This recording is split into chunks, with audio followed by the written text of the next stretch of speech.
200,000 people in the developing world were getting AIDS medicine. And even then, 6 million needed it to stay alive. And I had this incredible encounter in Barcelona with the Prime Minister of a small Caribbean country, St. Kitts and Nevis, who is a medical doctor. And keep in mind, this is 11 years ago. So he says to me, "Look, Bill, we don't have a denial problem on AIDS. We don't have a discrimination problem. We have a money and an organization problem." I said, "Well, what do you want me to do about it?" He said, "I want you to fix it." Now, at the time, I had about 8 employees, and I was busy building a library, which is something former presidents normally do, build a library, museum, and a public policy center.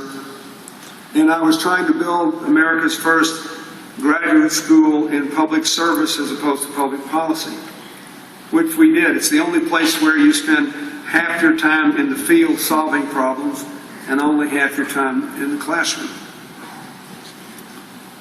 But anyway, he said, "I want you to fix it." And I said, "Okay." I had no clue what I was agreeing to. But here's what we found. In the Bahamas, the wealthiest country in the Caribbean, they actually had enough money to begin treating people on AIDS. They were buying generic medicine produced in India for sale at $500 a person a year. The market was so disorganized, they were paying $3,500 for this $500 medicine. Because no one knew what the prices was. There was no supply chain. They were going through 2 different agents who were taking massive markups. I had good relationship with India, with these countries, so we called and got them to send the money direct to the Bahamas, and their price dropped from 35 to 5, and we could treat more than 6 times as many people for the same amount of money. And I thought, boy, this is going to be...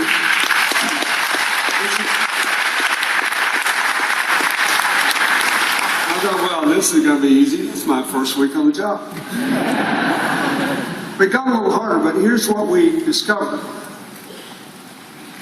That since only 200,000 people in the developing world, including 130,000 in Brazil, which has its own pharmacy manufacturing operation, we're getting this, even at $500, much less than the $10,000 a year the big pharmaceutical companies were charging in the wealthy countries.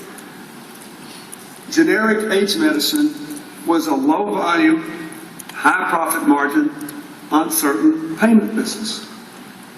There was no guaranteed funding stream. You were selling into the poorest places in the world. So I went to the Prime Minister of Ireland, which has a very active aid program, and the Prime Minister of Canada, and I said, "Would you give me $20 million a year for 5 years? Promise $100 million. I don't want you to give me the money. I want you to pick the countries with high AIDS problems you would like to help, and promise me you will release the money only when I say okay." So they did. Then I made an agreement with the countries that they would follow a strict disclosure, 100% no corruption policy in the distribution of the medicine. Then we went back to the Indians, and I said, "You realize you got this huge global public health epidemic, and you're running this business as if you had a jewelry store in a very small town." They said, "What do you mean?" I said, "Well, think about it. Like in my hometown in Arkansas, where I grew up, the local jeweler was a friend of mine. He had a low volume, high profit margin, uncertain payment business. Why? Because if you run a jewelry store, you have to keep a lot of inventory, right? It costs a lot of money. People want to look at the watches, or the bracelets, or the necklace. And so that means your profit margin's got to be pretty high for every item you sell, because the volume you keep compared to the items you sell is not optimal. And then it's an uncertain payment business, because someone might bring the engagement ring back. Right? Doesn't always work out. So the guy started to laugh, but I could see he was thinking about it. You know, they were thinking about it. I said, we should run this like a vast food store chain.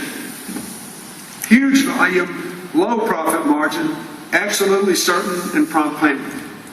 He said, how are you going to do this? And I told him what we'd done and that we were going to fix the supply chain. Anyway, I'll make a long story short. We went from the medicine was $500 for adults, $600 for children, which was cheaper to produce in terms of materials for children's medicine, but the volumes were very low. Over the next few years, it dropped from 500 to 190 to 160 to 120 to 90, and the children's drugs dropped from 600 to 60. And every time, and the deal we made with our Indian and subsequent South African partners was that if they didn't make more money doing it this way, we would rewrite the contracts. I gave them my word. I didn't want them to lose money. But first there were just these two countries. Then Ireland and Canada. Pretty soon others started helping. Then the Global Fund came on. Then the PEPFAR funds came on. And the price just kept dropping like a rock because the business model changed. Think of how many people would be dead today and how much money would have been wasted if we hadn't first had to change the economic model. There are lots of things like that in the world. And ironically, we were probably fortunate that we got to change the economic model before the money poured in, because the money then poured into a much more efficient system. And now we've applied the same thing thanks to, partly to DFID. You should be very proud of this.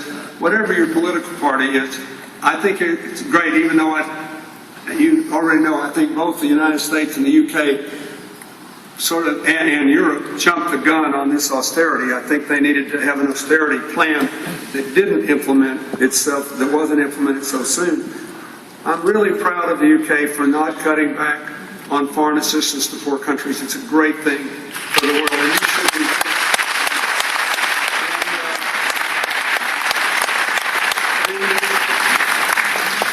So then DFID started to help us, and a lot of other countries did, and the Gates Foundation did. And we applied this model to testing equipment and laboratory equipment, and then to malaria drugs. And eventually we got the big pharmaceutical industry in it because Pfizer, America's biggest company, produces the only drug in the world you can take if you have tuberculosis and AIDS to treat the tuberculosis.